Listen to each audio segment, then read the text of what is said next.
ನಮಸ್ಕಾರ. ಶುವೇಗ ವಾಹಿನಿಯ ವಿಶೇಷ ಕಾರ್ಯಕ್ರಮಕ್ಕೆ ಸ್ವಾಗತ. ನಾನು ಸಂತೋಷ್ ಕಶ್ಯಪ್. ನಮ್ಮ ಸನಾತನ ಹಿಂದೂ ಧರ್ಮದ ಪರಂಪರೆಯಲ್ಲಿ ವರ್ಷ ಪೂರ್ತಿಯೂ ಕೂಡ ಹಲವಾರು ದೇವತೆಗಳ ಆರಾಧನೆ, ಹಬ್ಬ ಹರಿದಿನಗಳ ಆಚರಣೆಗಳು ಬಹಳಷ್ಟಿವೆ.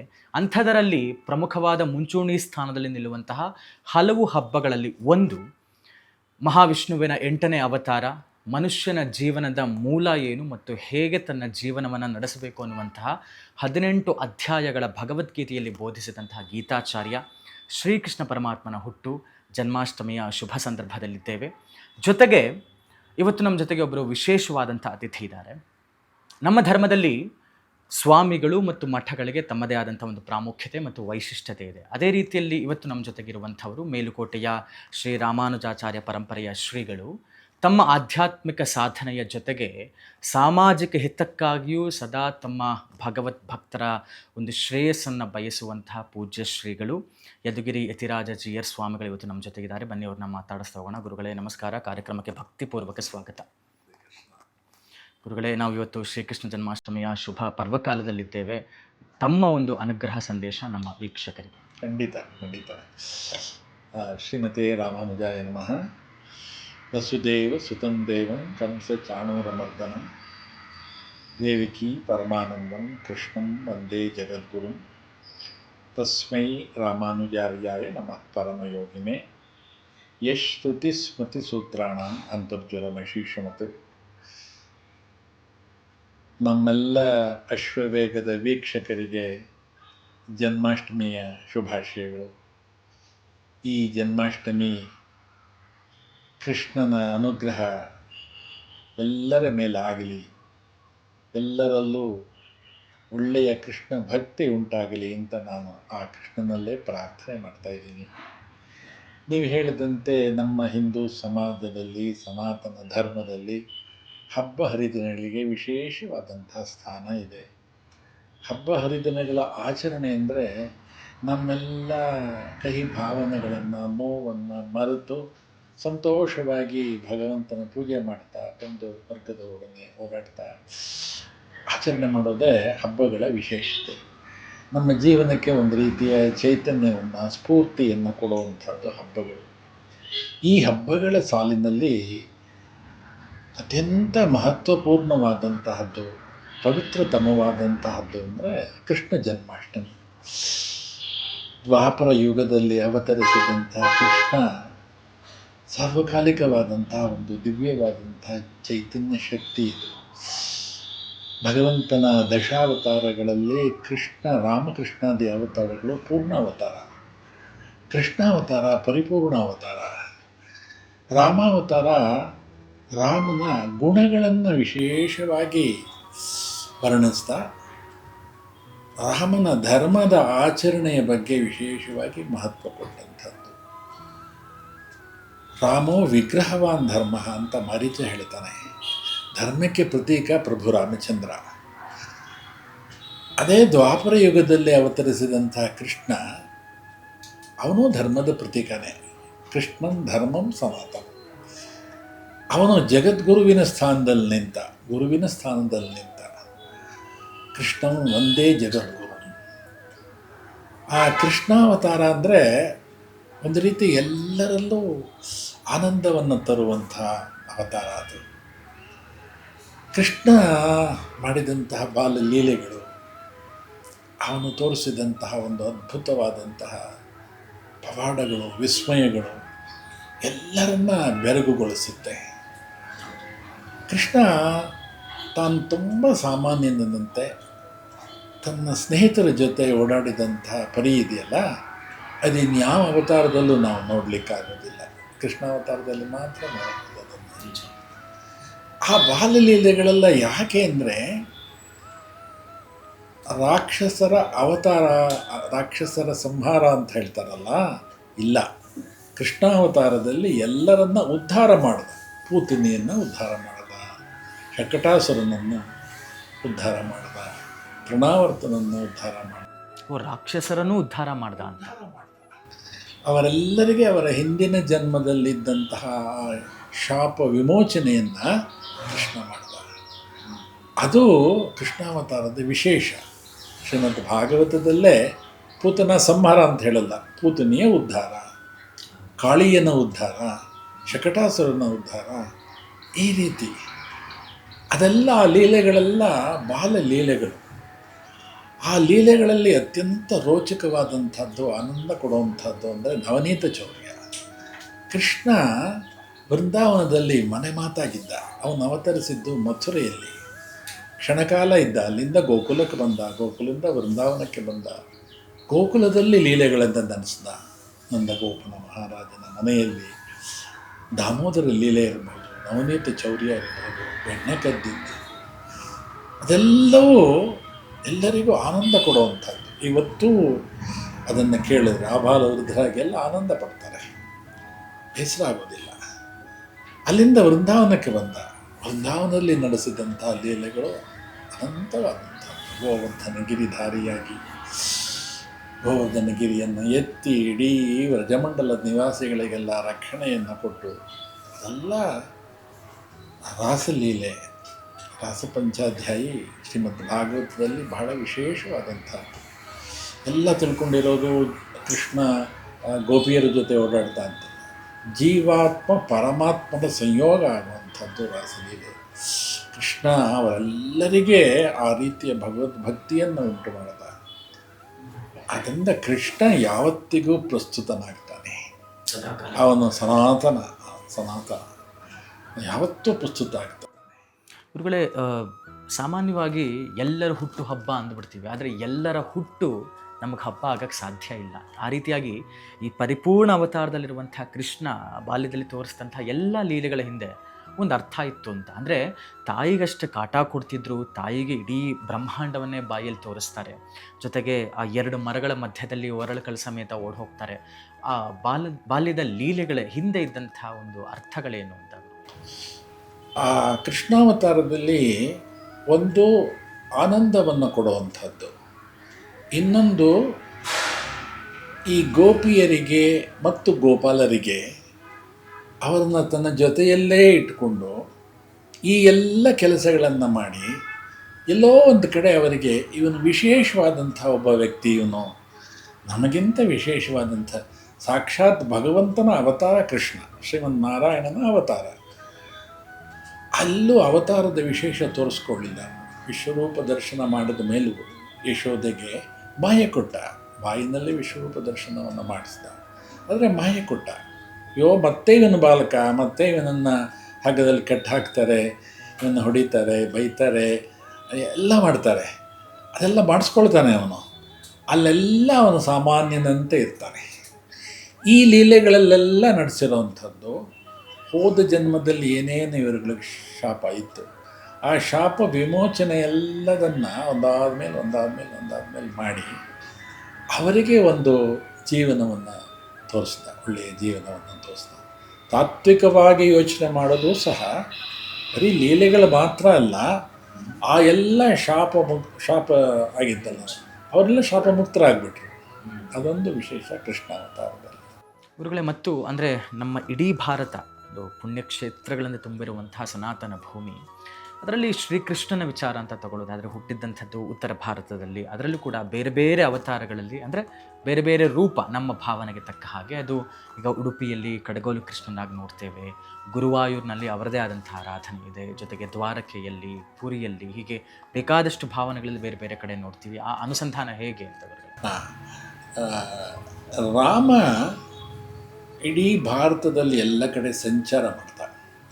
ಅರಣ್ಯವಾಸದ ಸಂದರ್ಭದಲ್ಲಿ ಅವನು ಅಯೋಧ್ಯೆಯನ್ನು ಬಿಟ್ಟು ಎಲ್ಲ ಕಡೆ ರಾಮ ಸುತ್ತಾಡ್ದ. ಕರ್ನಾಟಕಕ್ಕೂ ಬಂದ, ಅಂಜನಾದ್ರಿಗೆ ಬಂದಿದ್ದ, ಪಟ್ಟ ಸರೋವರ ಇಲ್ಲಿದೆ, ಶಬರಿಯನ್ನು ಭೇಟಿ ಮಾಡಿದ್ದು, ಸುಗ್ರೀವನನ್ನು ಭೇಟಿ ಮಾಡಿದ್ದು, ಆಂಜನೇಯನನ್ನು ಲಿಂಗ ಮಾಡಿದ್ದು.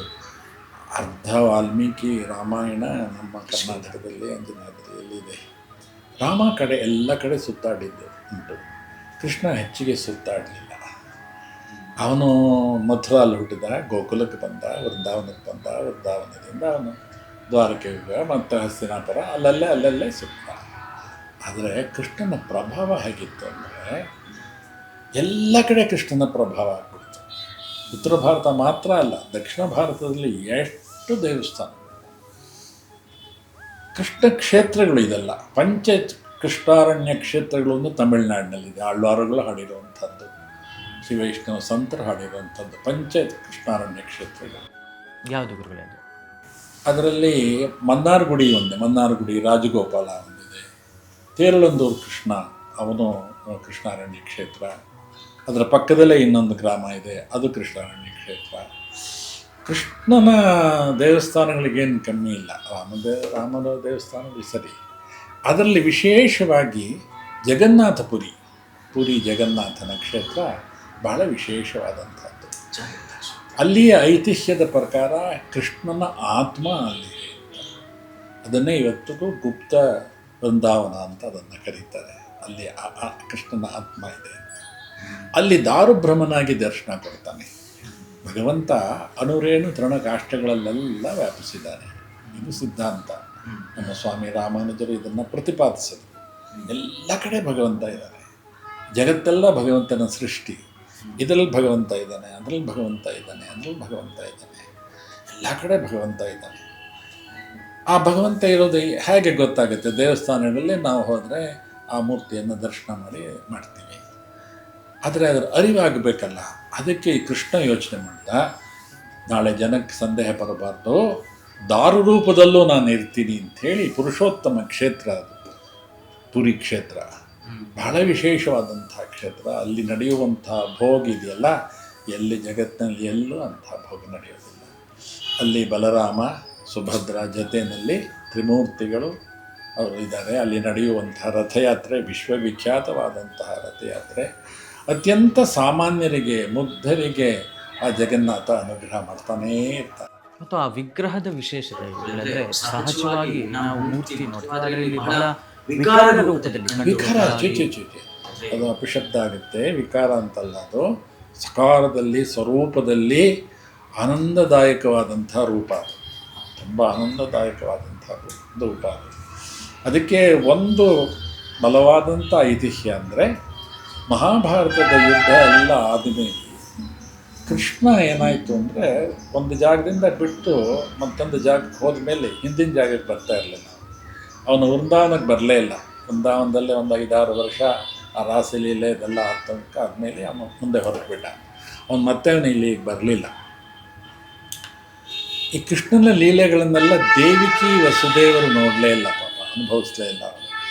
ಅವತ್ತು ಕೃಷ್ಣಾವತಾರ ಆಯಿತು, ಅವನ ಆಜ್ಞೆಯಂತೆಯೇ, ಅವನ ಸೂಚನೆಯಂತೆಯೇ ಅವನ್ನ ಗೋಕುಲಕ್ಕೆ ಬಿಡ್ತಾರೆ, ಮುಂದಕ್ಕೆ ಹೊರಟು ಬಿಡ್ತಾನೆ. ಯಶೋದೆಗೆ ಈ ಭಾಗ್ಯ ಸಿಕ್ತು. ಅದನ್ನೇ ನಮ್ಮ ಹಿರಿಯರು ಹೇಳ್ತಾರೆ, ಸಂತರೆಲ್ಲ ಹೇಳ್ತಾರೆ, ನಿನ್ನ ಭಾಗ್ಯ ದೊಡ್ಡದು ಯಶೋದೆಗೆ ಹೇಳುವಂಥದ್ದು. ಹೆತ್ತ ತಾಯಿಗೆ ಕೃಷ್ಣ ತನ್ನ ಲೀಲೆಗಳನ್ನು ತೋರಿಸೋಕ್ಕಾಗಲಿಲ್ಲ, ಯಶೋದೆಗೆ ತೋರಿಸ್ದ ಆ ಭಾಗ್ಯ. ಯಶೋದೆಯ ಭಾಗ್ಯ, ನಂದ ಮಹಾರಾಜನ ಭಾಗ್ಯ ಅದು. ಅಲ್ಲಿಂದ ಅವನು ಮತ್ತೆ ದ್ವಾರಕೆಗೆ ಹೊರಟೋಗ್ತಾನೆ, ಹಸ್ತಿನಾಪುರಕ್ಕೆ ಹೋಗ್ತಾನೆ, ಎಲ್ಲ ಕಡೆ ಹೋಗ್ತಾನೆ. ಆದರೆ ಮತ್ತೆ ಯಾವ ಜಾಗಕ್ಕೂ ಅವನು ಕೃಷ್ಣ ವಾಪಸ್ ಬರೋದಿಲ್ಲ, ಹಾಗೆ ಸಂಚಾರ ಮಾಡ್ತಾನೆ ಇರ್ತಾನೆ. ಅವನು ಈ ಅನುಭವಗಳನ್ನೆಲ್ಲ ಮಹಾಭಾರತ ಯುದ್ಧ ಆದಮೇಲೆ ದೇವಕಿ ಮತ್ತು ಯಶೋದೆ ಇವರೆಲ್ಲ ಪರಸ್ಪರ ಭೇಟಿಯಾಗ್ತಾರೆ. ಭೇಟಿಯಾದಾಗ ದೇವಿಗೆ ಕೇಳ್ತಾರೆ, ಕೃಷ್ಣ ಏನೇನೋ ಲೀಲೆಗಳನ್ನೆಲ್ಲ ನಡೆಸ್ತಾನೆ ಅಂತ ಹೇಳಿದ್ಯಲ್ಲ, ಅದನ್ನೆಲ್ಲ ನನಗೆ ಹೇಳು ಅಂತ. ಸೊ ದೇವಕಿ ಮತ್ತು ಯಶೋದೆ ಕೂತ್ಕೊಂಡು ಮಾತಾಡ್ತಾ ಇರ್ತಾರೆ. ಹೊರಗಡೆಯಲ್ಲಿ ಇವರಿಬ್ಬರು ಮಾತಾಡ್ತಾ ಇದ್ದ ಹೊರಗಡೆಯಲ್ಲಿ ಮೊದಲು ಬಲರಾಮ ಬರ್ತಾನೆ. ಬಲರಾಮ ಕೇಳ್ತಾನೆ ಇರ್ತಾನೆ. ಸುಭದ್ರೆ ಬರ್ತಾಳೆ, ಗಲಾಟೆ ಮಾಡಬೇಡ, ನೀನು ಸುಮ್ಮನೆ ಕೇಳು ಅಂತಾನೆ. ಕೊನೆಗೆ ಕೃಷ್ಣ ಬರ್ತಾನೆ. ಕೃಷ್ಣ ಈ ಲೀಲೆಗಳನ್ನೆಲ್ಲ ಕೇಳ್ತಾ ಇದ್ದಾಗ ಅವನಿಗೆ ಆಶ್ಚರ್ಯ ಆಗ್ಬಿಡುತ್ತೆ, ನಾನು ಈ ಲೀಲೆಗಳನ್ನೆಲ್ಲ ಮಾಡಿದ್ನಾ ಅಂತ ಆ ಸ್ಥಿತಿಯಲ್ಲಿ ನಿಂತುಬಿಡ್ತಾನೆ. ಇವತ್ತು ಪುರುಷೋತ್ತಮ ಕ್ಷೇತ್ರದಲ್ಲಿ ಅವನು ನಿಂತಿರುವಂಥ ಭಂಗಿ ಇದೆಯಲ್ಲ, ಅವನ ಲೀಲೆಗಳನ್ನೇ ಅವನೇ ಕೇಳಿ ಬೆರಗಾಗ್ಬಿಡ್ತಾನೆ. ಅಯ್ಯೋ ನಾನು ಇದನ್ನೆಲ್ಲ ನಡೆಸಿದ್ನಾ ಅಂತ ಹೇಳಿ ದಾರು ರೂಪದಲ್ಲಿ ದರ್ಶನ ಕೊಡ್ತಾನೆ ಅಂತ ಆ ಕ್ಷೇತ್ರದ ಐತಿಹ್ಯ. ಗುರುಗಳೇ, ಅದು ಮತ್ತು ಜೊತೆಗೆ ಅಲ್ಲಿನ ಪ್ರಸಾದದ ವಿಚಾರ ಇರಬಹುದು ಮತ್ತು ರಥಯಾತ್ರೆ ವಿಚಾರದಲ್ಲಿ ಈ ಸ್ನಾನ ಅನ್ನುವಂಥದ್ದಾದ ಮೇಲೆ ದೇವರಿಗೆ ಜ್ವರ ಬರುತ್ತೆ. ಅದು ನಮ್ಮ ಇದಕ್ಕೆ ನಾವು ಹೊಂದಿಸ್ಕೊಂಡ್ರೆ, ಅಂದರೆ ಏನಾದರೂ ಒಂದು ದೊಡ್ಡ ಕೆಲಸಕ್ಕೆ ಹೋಗೋ ಮುಂಚೆ ನಾವು ತಡೆದು ನಿಂತು ಹೋಗಬೇಕು ಅನ್ನುವಂಥ ಸಂದೇಶ. ಯದ್ ಭಾವಂ ತದ್ಭವತಿ ಅಂತ ನಾವು ಹೇಗೆ ಭಾವಿಸ್ಕೊಳ್ತೀವೋ ಹಾಗೆ ಇರುತ್ತೆ. ನಾವು ಭಗವಂತನನ್ನು ನಮ್ಮ ಆಚಾರ್ಯರು ಪಿಳ್ಳಲೋಕಾಚಾರ್ಯರು ಒಂದು ಗ್ರಂಥವನ್ನು ರಚನೆ ಮಾಡಿದ್ದಾರೆ. ಅದರಲ್ಲಿ ನವವಿಧ ಸಂಬಂಧ ಅಂತ, ಭಗವಂತನ ಜೊತೆ 9 ವಿಧವಾದಂತಹ ಸಂಬಂಧಗಳನ್ನು ಮಾಡಬಹುದು ಅಂತ. ಸ್ನೇಹಿತನಾಗಿ, ತಂದೆಯಾಗಿ, ತಾಯಿಯಾಗಿ, ಹೀಗೆ ಎಲ್ಲ ಸಂಬಂಧಗಳು ಮಾಡ್ಬೋದಲ್ಲ. ಕೃಷ್ಣನನ್ನು ಗೋಪಿಯರೆಲ್ಲ ಆ ರೀತಿ ನೋಡಿದ್ರು. ಅವನ ಫ್ರೆಂಡಾಗಿ, ಸ್ನೇಹಿತನಾಗಿ ನೋಡಿದ್ರು. ಅವನನ್ನು ಸಾಕ್ಷಾತ್ ಭಗವಂತ ಅಂತ ಹೇಳಕ್ಕಾಗಲ್ಲ. ಭಗವಂತ ದೇವರು ಸ್ವಲ್ಪ ದೂರ ಆಗಿಬಿಡುತ್ತೆ, ಹೆದರಿಕೆ ಬರುತ್ತೆ. ಈ ಕೃಷ್ಣ ಅಂದರೆ ಎಲ್ರಿಗೂ ಇಷ್ಟ, ತುಂಬ ಹತ್ತಿರ ಆಗ್ತಾನೆ. ಅಲ್ಲಿರುವಂಥ ಭಕ್ತರೆಲ್ಲರಿಗೆ ಕೃಷ್ಣ ಅಂತ ಪರಮ ಭಕ್ತ, ಅವನ ಸ್ನೇಹಿತ. ಭಕ್ತ ಅನ್ನೋದಕ್ಕಿಂತ ಸ್ನೇಹಿತ ಅವನಿಗೆ. ಅದನ್ನು ಸ್ನೇಹಿತರು ಯಾವ ರೀತಿ ವರ್ತನೆ ಮಾಡ್ತಾರೆ ಆ ರೀತಿ ವರ್ತನೆ ಮಾಡ್ತಾರೆ. ಅಲ್ಲಿ ನಡೆಯುವಂತಹ ಭೋಗ ಇದೆಯಲ್ಲ, ಅದು ಎಲ್ಲೂ ನಡೆಯೋದಿಲ್ಲ. ಅಲ್ಲಿ ಅದು ಬಹಳ ವಿಶೇಷವಾದಂಥದ್ದು. ಅಲ್ಲಿನ ಐತಿಹ್ಯದ ಪ್ರಕಾರ ಪ್ರತಿನಿತ್ಯ ರುಕ್ಮಿಣಿ ಅಲ್ಲಿಗೆ ಬಂದು ಭಗವಂತನಿಗೆ ನಿವೇದನವನ್ನು ಮಾಡ್ತಾಳೆ ಎನ್ನುವಂಥದ್ದು ಐತಿಹ್ಯ. ಅದು ಇಡೀ ವಿಶ್ವದಲ್ಲೇ ಆ ಅಡಿಗೆಯ ಮನೆ ಬಹಳ ಪ್ರಸಿದ್ಧಿಯಾದಂಥದ್ದು. ಅಲ್ಲಿ ನಡೆಯುವಂತಹ ಪ್ರಸಾದದ ವ್ಯವಸ್ಥೆ ಬಹಳ ವಿಶೇಷವಾದಂಥದ್ದು. ಭಗವಂತನಿಗೆ ವಿಧ ವಿಧವಾದಂತಹ ಭೋಗನೆಲ್ಲ ಚಪ್ಪನ್ನ ಭೋಗ ಅಂತ ಹೇಳಿ ಅಷ್ಟು ಇದನ್ನು ಅವನಿಗೆ ಸಮರ್ಪಣೆ ಮಾಡ್ತಾರೆ. ಅಲ್ಲಿ ಅದೇ ವಿಶೇಷ. ಅಲ್ಲಿ ಆನಂದ ಬಸಾರ ಅಂತಿದೆ, ಅಲ್ಲಿಗೆಲ್ಲ ಪ್ರಸಾದ ಬರುತ್ತೆ, ಎಲ್ಲ ಪ್ರಸಾದ ಸ್ವೀಕಾರ ಮಾಡ್ತಾರೆ. ಅದು ಎಲ್ಲ ಕಡೆ ಆ ಪ್ರಸಾದದ ವೈಭವ ಇದೆ. ಅದು ಪತಿತ ಪಾವನ ಕ್ಷೇತ್ರ, ಪ್ರಸಾದ ಪಾವನ ಕ್ಷೇತ್ರ. ಅಲ್ಲಿ ಎಲ್ಲರೂ ಪ್ರಸಾದವನ್ನು ಸ್ವೀಕಾರ ಮಾಡಬೇಕು. ಇಲ್ಲಿ ನಮ್ಮ ಧರ್ಮದಲ್ಲಿ, ಸನಾತನ ಧರ್ಮದಲ್ಲಿ ಕೆಲವರೆಲ್ಲ ಏಕಾದಶಿ ಆಚರಣೆಯನ್ನು ಮಾಡುವಂತಹ ಪದ್ಧತಿ ಇದೆ. ಆ ಕ್ಷೇತ್ರದಲ್ಲಿ, ಪುರುಷೋತ್ತಮ ಕ್ಷೇತ್ರದಲ್ಲಿ ಏಕಾದಶಿಯ ಆಚರಣೆ ಇಲ್ಲ. ಭಗವಂತನಿಗೆ ಪ್ರತಿನಿತ್ಯ ಏನು ಭೋಗ ಆಗುತ್ತೋ ಅದೇ ಆಗಬೇಕು, ಅದು ಪದ್ಧತಿಯಲ್ಲಿ. ಹೌದು. ಅಲ್ಲಿಂದ ದ್ವಾರಕ ಅವನ ರಾಜಧಾನಿ. ಅವನು ಅದು ಪಂಚದ್ವಾರಕ, ದ್ವಾರಕಾಧೀಶನಾಗಿ ಅಲ್ಲಿ ಆನಂದವಾಗಿ ಸೇವೆ ಕೊಡ್ತಾನೆ. ಭಕ್ತರೆಲ್ಲರಿಗೆ ಅಚ್ಚುಮೆಚ್ಚು ಕೃಷ್ಣ ದ್ವಾರಕಾಧೀಶ. ಅಲ್ಲಿ ಅವನು ರಾಜನಾಗಿ ಇರ್ತಾನೆ. ಇಲ್ಲೆಲ್ಲ ಪಾಲಲೀಲೆ ಆಯಿತು ಇತ್ಯಾದಿ ಆದರೆ ಅಲ್ಲಿ ದ್ವಾರಕಾಧೀಶನಾಗಿದ್ದಾನೆ. ಉಡುಪಿಯ ಕೃಷ್ಣನನ್ನು ಮಧ್ವಾಚಾರ್ಯರು ಮಲ್ಪೆ ಬೀಚಿನಿಂದ ಹಡಗಿನಲ್ಲಿ ಹೋಗ್ತಾ ಇದ್ದಂತಹ ಇದನ್ನು ಇವರ ಮಂತ್ರಶಕ್ತಿಯಿಂದ ಹಡಗನ್ನು ಅಲ್ಲಿ ಸಮುದ್ರದಲ್ಲಿ ಅಲೆಗಳಾಗಿ ತೊಂದರೆಗೀಡಾದಾಗ ಅಲ್ಲಿದ್ದಂಥವರು ಕೂಕೊಂಡ್ರು. ದಡದಲ್ಲಿದ್ದಂಥ ಮಧ್ವಾಚಾರ್ಯರು ತಮ್ಮ ಕಾಷಾಯ ವಸ್ತ್ರವನ್ನು ಇದು ಮಾಡಿ ಅದನ್ನು ಅಲ್ಲಿದ್ದಂಥವ್ರು ಕೇಳಿದ್ರು, ನಿಮಗೇನು ಬೇಕು ಅಂತ. ಅಲ್ಲಿ ತಂದಿದ್ರು ಅವರು ಚಂದನದ ಗಂಧದ ಅದನ್ನು ಕೇಳಿದ್ರು. ಅದರಲ್ಲಿ ಕೃಷ್ಣ ದರ್ಶನ ಆಯಿತು. ಅಲ್ಲಿಂದ ಕೃಷ್ಣ ರುಕ್ಮಿಣೀಕರಾರ್ಚಿತವಾದಂತಹ ಕೃಷ್ಣ, ಉಡುಪಿಯ ಕೃಷ್ಣ. ಅವನಿಗೆ ವಿಶೇಷವಾಗಿ ಈ ಜನ್ಮಾಷ್ಟಮಿಯ ಸಂಭ್ರಮದಲ್ಲಿ ಇಲ್ಲಿ ನಡೀತಾ ಇದೆ. ಅಲ್ಲಿ ಆ ಕೃಷ್ಣ, ಗುರುವಾಯೂರ ಕೃಷ್ಣ, ಗುರು ಮತ್ತು ವಾಯು ಇಬ್ಬರು ಆ ಕೃಷ್ಣನನ್ನು ಅಲ್ಲಿ ತಂದು ಪ್ರತಿಷ್ಠಾಪನೆ ಮಾಡಿದರು. ಕೇರಳದಲ್ಲಿ ಅತ್ಯಂತ ಪ್ರಸಿದ್ಧವಾದಂತಹ ಕ್ಷೇತ್ರ ಗುರುವಾಯೂರ ಕ್ಷೇತ್ರ. ಅಲ್ಲೂ ಅನೇಕ ಸಂತರಿಗೆ, ಭಕ್ತರಿಗೆ ಗುರುವಾಯೂರಪ್ಪ ಅನೇಕ ಲೀಲೆಗಳನ್ನೆಲ್ಲ ನಡೆಸಿದ್ದಾನೆ.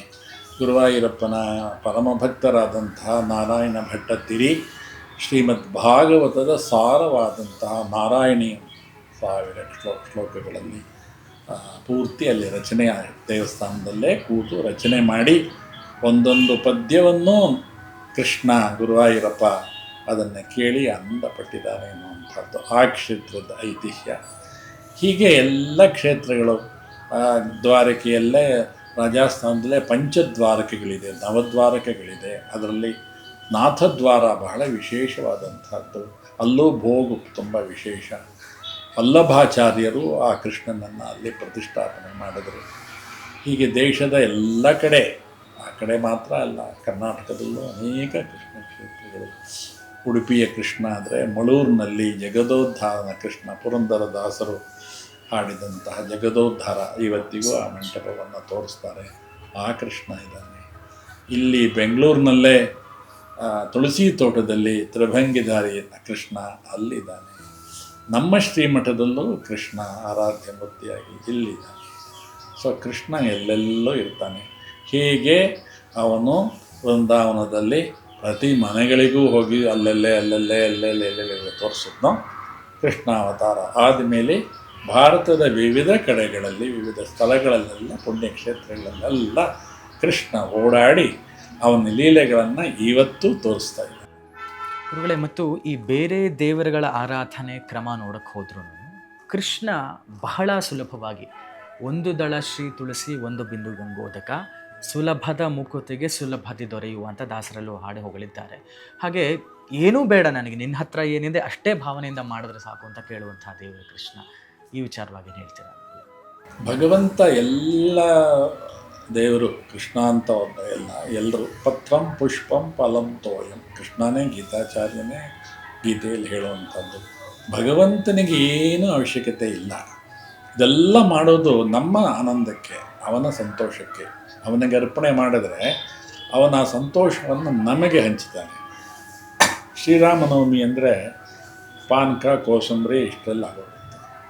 ಕೃಷ್ಣಾಷ್ಟಮಿ ಅಂದರೆ ಎಷ್ಟು ವಿಧವಾದಂತಹ ತಿಂಡಿ. ಈಗ ನಮ್ಮ ಜನ್ಮಾಷ್ಟಮಿಗೋಸ್ಕರ ಕೆಳಗಡೆ ಭಕ್ತರೊಬ್ಬರು ತಿಂಡಿಗಳನ್ನೆಲ್ಲ ಮಾಡ್ತಾಯಿದ್ದಾರೆ. ಇಲ್ಲಿ ಮುಂದಿನ ತಿಂಗಳು ನಮಗೆ ಶ್ರೀ ಜಯಂತಿ, ಇದು ಜನ್ಮಾಷ್ಟಮಿ, ಮುಂದೆಂದು ಶ್ರೀ ಜಯಂತಿ, ಇದು ಒಂದು ತಿಂಗಳು ಮುಂಚೆ ಮುಂದೆ ಬರುತ್ತೆ. ಅವನಿಗೆ ವಿಧ ವಿಧವಾದಂತಹ ಭಕ್ಷ್ಯ ಭೋಜ್ಯಗಳನ್ನೆಲ್ಲ ಸಮರ್ಪಣೆ ಮಾಡಿ ಭಕ್ತರಿಗೆ ಆ ಖುಷಿ ಒಂಥರ ಕೃಷ್ಣನಿಗೆ ಮಾಡೋದು ಅಂದರೆ, ಕೃಷ್ಣನಿಗೆ ಕೊಡೋದು ಅಂದರೆ. ಆದ್ದರಿಂದ ಭಗವಂತ ಎಲ್ರಿಗೂ ಅವನಿಗೆ ನಿವೇದನ ಎಲ್ಲರೂ ಎಲ್ಲ ಥರನೂ ಮಾಡಿದ್ರು. ಕೃಷ್ಣಾಷ್ಟಮಿಯಲ್ಲಿ ಮಾತ್ರ ವಿಧ ವಿಧವಾದಂತಹ ತಿಂಡಿಗಳನ್ನು ಮಾಡಿ ಕೃಷ್ಣನಿಗೆ ಅರ್ಪಣೆ ಮಾಡ್ತಾರೆ. ಕೃಷ್ಣಾವತಾರದ ಸಂದರ್ಭದಲ್ಲೇ ಪ್ರತಿನಿತ್ಯ ಯಶೋದೆ ಕೃಷ್ಣನಿಗೆ ಬೇರೆ ಬೇರೆ ರೀತಿಯ ತಿಂಡಿಗಳನ್ನು, ಅವನಿಗೆ ವಸ್ತ್ರ ವಿನ್ಯಾಸ ತುಂಬ ಇಷ್ಟ, ವಿಧ ವಿಧವಾದಂತಹ ವಸ್ತ್ರಗಳು, ಆಭರಣಗಳು ಅಂದರೆ ತುಂಬ ಇಷ್ಟ. ವಿಧ ವಿಧವಾದಂತಹ ಅವತಾರ ಮಾಡುವಾಗಲೇ, ಕೃಷ್ಣಾವತಾರ ಆದಾಗಲೇ ಕೃಷ್ಣ ಸಕಲಾಭರಣ ಭೂಷಿತನಾಗಿ ಬಂದು ಶಂಖಚಕ್ರದ ಯಾರಿಗೂ ಆ ರೀತಿ ಸಾಧ್ಯ ಇಲ್ಲ. ಅಲ್ಲೇ ಅವನು ತಮ್ಮ ಲೀಲೆ, ಮೊದಲನೆಯ ಲೀಲೆಯನ್ನು ಅಲ್ಲೇ ತೋರಿಸ್ತಾನೆ ಕೃಷ್ಣ. ತಂದೆ ತಾಯಿಗೆ ಆ ದರ್ಶನವನ್ನು ಕೊಡ್ತಾನೆ. ತಾಯಿ ಹೇಳ್ತಾಳೆ, ಹೀಗಿರಬೇಡ, ಕಂಸ ನಿನ್ನನ್ನು ಬಿಡೋದಿಲ್ಲ, ಇದೆಲ್ಲ ಬೇಡ, ಸಾಮಾನ್ಯವಾಗಿರು ಅಂತ ಹೇಳಿದ ತಕ್ಷಣ ಅವನ ತಾಯಿ ಮಾತನ್ನು ಕೇಳಿಬಿಡ್ತಾನೆ. ಎಲ್ಲ ಹೋಗಿ ಸಾಮಾನ್ಯ ಮಗುವಿನಂತೆ ಆಗಿಬಿಡ್ತಾನೆ. ಅವನಿಗೆ ಆಭರಣಗಳು ಅಂದರೆ ಇಷ್ಟ, ವಸ್ತ್ರಗಳು ಅಂದರೆ ಎಲ್ಲ ಇಷ್ಟ, ಎಲ್ಲರನ್ನೂ ಕಂಡ್ರೂ ಇಷ್ಟ. ಅದು ವಸುದೈವ ಕುಟುಂಬಕಂ ಅಂತ ನಾವೇನು ಹೇಳ್ತೀವಿ. ಕೃಷ್ಣ ಅವತಾರ, ಕೃಷ್ಣ ಎಲ್ಲರನ್ನೂ ಸೇರಿಸ್ಕೊಂಡು ದೊಡ್ಡ ಒಂದು ತನ್ನ ಸ್ನೇಹ ಪರಿವಾರವನ್ನು ಆನಂದದಲ್ಲಿ ಎಲ್ಲರನ್ನ ಆನಂದವಾಗಿ ಇಟ್ಟಂಥ ಅವತಾರ ಅಂದರೆ ಕೃಷ್ಣ ಅವತಾರ. ಸ್ವಲ್ಪ ರಾಮಾವತಾರದಲ್ಲಿ ಅರಣ್ಯವಾಸ ಅಲ್ಲೆಲ್ಲ ಒಂದಷ್ಟೆಲ್ಲ ನಡೆಯುತ್ತೆ. ಕೃಷ್ಣಾವತಾರದಲ್ಲಿ ನಿಜ ಈ ಲೀಲೆಗಳೆಲ್ಲ, ರಾಕ್ಷಸರೆಲ್ಲ ಬಂದಿದ್ದು ಇವನಿಗೆ ಕಂಸನ ಇದರ ಪ್ರಕಾರ ಕೊಟ್ಟಿದ್ದೆಲ್ಲ, ಹಿಂಸೆ ಕೊಟ್ಟಿದ್ದೆಲ್ಲ ನಿಜ. ಆದರೆ ಅದೆಲ್ಲವನ್ನು ಕೃಷ್ಣ ತುಂಬ ಲೀಲಾಜಾಲವಾಗಿ, ತುಂಬ ಈಸಿಯಾಗಿ ಅಂತಾರಲ್ಲ, ಅವನೇನು ಯಾರು ಶ್ರಮ ಪಡ್ತಾ ಇರಲಿಲ್ಲ. ಪುತನ ಸಂಹಾರ ಇರ್ಬೋದು, ಶಕಟಾಸುರಂದಿರ್ಬೋದು, ಪುತನಾವರ್ತಂದಿರ್ಬೋದು, ಕಾಳಿಯ ಮರ್ದನ ಇರ್ಬೋದು. ಕಾಳಿಯ ಮರ್ದನವೇ ಒಂದು ವಿಷಯ. ಇಡೀ ಭಾರತದಲ್ಲಿ ಇವತ್ತೇನೇನು ಎಲ್ಲ ಕಲಾವಿದರೆಲ್ಲ ಭರತನಾಟ್ಯ ಮಾಡಿ ರಂಗಪ್ರವೇಶ ಮಾಡ್ತಾರೆ ಅಂತ ಹೇಳ್ತಾರಲ್ಲ, ದ್ವಾಪರದಲ್ಲಿ ಮೊಟ್ಟ ಮೊದಲಿಗೆ ರಂಗಪ್ರವೇಶ ಮಾಡಿ ನೃತ್ಯ ಮಾಡಿದ್ದು ಕೃಷ್ಣ. ಕಾಳಿಯನ ಮೇಲೆ ಆ ನೃತ್ಯಕ್ಕೆ ಎಲ್ಲ ದೇವಾನುದೇವತೆಗಳೆಲ್ಲ ಒಬ್ಬರು ಖಂಜರ ತಂದರು, ಮೃದಂಗ ತಂದರು, ವಾದ್ಯ ತಂದರು. ಅದಕ್ಕೂ ಮೂಲ ಇದೆ. ಕೃಷ್ಣನೇ ಮೊದಲು ಅರಂಗೇಟ್ರ ಮಾಡಿದ್ದು, ಅದು ಕಾಳಿಯನ ಮೇಲೆ. ಹೀಗೆ ಕೃಷ್ಣಾವತಾರ, ಕೃಷ್ಣ ಅಂದರೆ ಎಲ್ಲಿಂದ ಆರಂಭ ಮಾಡೋದು ಎಲ್ಲಿ ಮುಕ್ತಾಯ ಮಾಡೋದು ಗೊತ್ತಾಗೋದಿಲ್ಲ. ನಮಗೆ ಬಾಲ್ಯದಿಂದ ಕೃಷ್ಣ ಅಂದರೆ ಅತ್ಯಂತ ಅಚ್ಚುಮೆಚ್ಚಿನ ಭಗವಂತ. ಅವನು ನಮಗದೇ ಅನುಭವ ಆಗಿ ಎಲ್ಲ ಕಡೆಯಲ್ಲೂ ಆ ಕೃಷ್ಣಾನುಭವವನ್ನೇ ನಾವು ಮಾಡ್ಕೊಂಡು ಬರ್ತಾಯಿದ್ದೀವಿ. ಜನ್ಮಾಷ್ಟಮಿಯ ಶುಭಾಶಯಗಳು. ನಮ್ಮ ಅಶ್ವವೇಗ ವಾಹಿನಿ ಜಗತ್ತಿನ ಎಲ್ಲ ಕಡೆ ಇದು ಪ್ರಸಾರ ಆಗಲಿ. ಇಲ್ಲಿ ಬರುವಂತಹ ಕಾರ್ಯಕ್ರಮಗಳೆಲ್ಲ ಎಲ್ಲರ ಮನಸ್ಸನ್ನು ಅದು ಹೊಕ್ಕಲಿ. ಇದು ಒಳ್ಳೆಯ ಜನ್ಮಾಷ್ಟಮಿಯ ಸಂದರ್ಭದಲ್ಲಿ ಮಾಡಿದಂತಹ ಕಾರ್ಯಕ್ರಮ.